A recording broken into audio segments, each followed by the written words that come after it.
നമുക്കിന്നൊരു chicken ghee roast ഉണ്ടാക്കിയാലോ? അപ്പം ഇന്ന് ചിക്കൻ ഗീ റോസ്റ്റ് ഉണ്ടാക്കുന്നതിന് കൂടെ നമുക്കൊരു കഥയും കൂടി പറയാം കേട്ടോ. ഒരു ദിവസം ഒരു സൺഡേ നൈറ്റ്, സാറ്റർഡേ ആയിരിക്കും, കാരണം പിറ്റേ ഓഫീസിൽ പോകില്ല. സാറ്റർഡേ നൈറ്റ് ഞാനും ഗിരിയേട്ടനും കൂടി ഒരു മൂവിയൊക്കെ കണ്ട് ഏകദേശം അതിന് ക്ലൈമാക്സ് എത്താനായിട്ടോ. അപ്പോൾ ഗിരിയേട്ടനോട് ചോദിച്ചു, നമുക്ക് വേറൊരു മൂവിയും കൂടി കണ്ടാലോ, നാളെ എന്തായാലും ഓഫീസിൽ പോകില്ല. ഞാൻ പറഞ്ഞു, ആ കാണാം.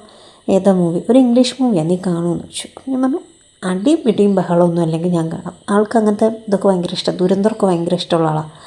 അപ്പം എന്നോട് പറഞ്ഞല്ല, ഒരു ഫീൽ ഗുഡ് മൂവിയാണ്. അപ്പം ഞാൻ പറഞ്ഞു, ഓക്കെ സെറ്റ്, നമുക്ക് കാണാം. അങ്ങനെ ആൾ യൂട്യൂബിലും പ്രൈമിലും ഒക്കെ തപ്പി പിടിച്ച് മൂവി കണ്ടുപിടിച്ച് എനിക്ക് വെച്ചു തന്നു. അങ്ങനെ നമ്മൾ രണ്ടാളും കൂടി ഇങ്ങനെ ഇരുന്ന് കണ്ടുകൊണ്ടിരിക്കുക കേട്ടോ. അപ്പോൾ ആദ്യമൊന്നും വലിയ എനിക്കൊന്നും തോന്നിയില്ല. ഒരു 10 മിനിറ്റൊക്കെ കഴിഞ്ഞപ്പം അതിൽ വരുന്ന ഡയലോഗ്സൊക്കെ ഇവിടെ ഇരുന്ന ഒരാൾ കറക്റ്റായിട്ടെന്ന് പറഞ്ഞാൽ എക്സാക്ട്ലി പറഞ്ഞുകൊണ്ടിരിക്കുക. യൂഷ്വലി ആൾ ഡയലോഗ്സൊക്കെ പറയും, പക്ഷേ ഫസ്റ്റ് ലൈൻ കറക്റ്റും പിന്നെ എല്ലാം ആളുടെ ഡയലോഗാണ്. പക്ഷേ ഇതിങ്ങനെ കറക്റ്റായിട്ട് പറഞ്ഞു കൊടുക്കുമ്പോൾ ഞാനിങ്ങനെ തിരിഞ്ഞു നോക്കിയിട്ട് ഞാൻ ചോദിച്ചു, എത്ര തവണ ഈ മൂവി കണ്ടിട്ടുണ്ട്? അപ്പം എന്നോട് പറഞ്ഞു, ഒരുപാട് തവണ കണ്ടിട്ടുണ്ട്, ഇനിയും ഒരുപാട് തവണ ഞാൻ കാണും എന്ന് പറഞ്ഞു. അങ്ങനെ ഞങ്ങൾ വീണ്ടും മൂവി ഇങ്ങനെ കണ്ടുകൊണ്ടിരിക്കുക കേട്ടോ. പാട്ടൊക്കെ ഇങ്ങനെ കറക്റ്റ് പാടുന്നു കേട്ടോ. യൂഷ്വലി സ്വന്തം ലിറിക്സ് ഉണ്ടാക്കി പാട്ട് പാടുന്ന ആളാണ്, അതും വൻ കോൺഫിഡൻസിൽ. ആ ആൾ കറക്റ്റ് ലിറിക്സൊക്കെ പാടുമ്പോൾ ഞാനൊന്ന് ഞെട്ടി. ഇങ്ങനെ പടത്തിൻ്റെ എനിക്കൊന്നൊരു ഇൻ്റർവെൽ ടൈം ആയപ്പോൾ അതിലൊരു ഡയലോഗ് വന്നു കേട്ടോ. Love is like a mint, you can't see it but you can feel it എന്ന് പറഞ്ഞു കേട്ടോ. ഈ ഡയലോഗ് കേട്ടപ്പോൾ എനിക്ക് മനസ്സിലായി ആൾക്ക് എത്രത്തോളം ഇമ്പോർട്ടൻ്റ് ആണ് ഈ ഒരു സിനിമ എന്നുള്ളത്. കാരണം ആൾ എന്നോട് എപ്പോഴും എന്താ പറയുക പറയുന്നൊരു ഡയലോഗാണിത്.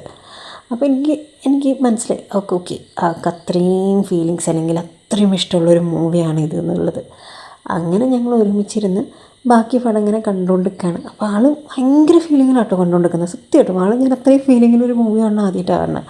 അങ്ങനെ കണ്ട് ഏകദേശം ഇതിൻ്റെ ക്ലൈമാക്സ് ആവാനായപ്പോൾ ആളെന്നോടൊരു കാര്യം പറഞ്ഞു, ഒരിക്കൽ നിന്നെ നഷ്ടപ്പെട്ടു പോവോ എന്ന് ആലോചിച്ചിട്ട് ഞാൻ ഈ പടം കണ്ട് കരഞ്ഞിട്ടുണ്ടെന്ന് പറഞ്ഞു.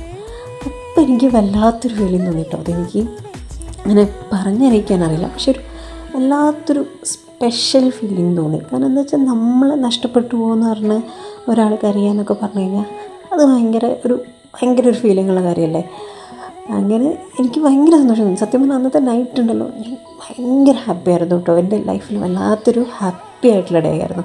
അങ്ങനെ നമ്മൾ കഥ പറഞ്ഞു കഴിഞ്ഞപ്പോഴത്തേക്കും നമ്മുടെ ചിക്കൻ ഗീ റോസ്റ്റ് റെഡി ആയിട്ടുണ്ട്.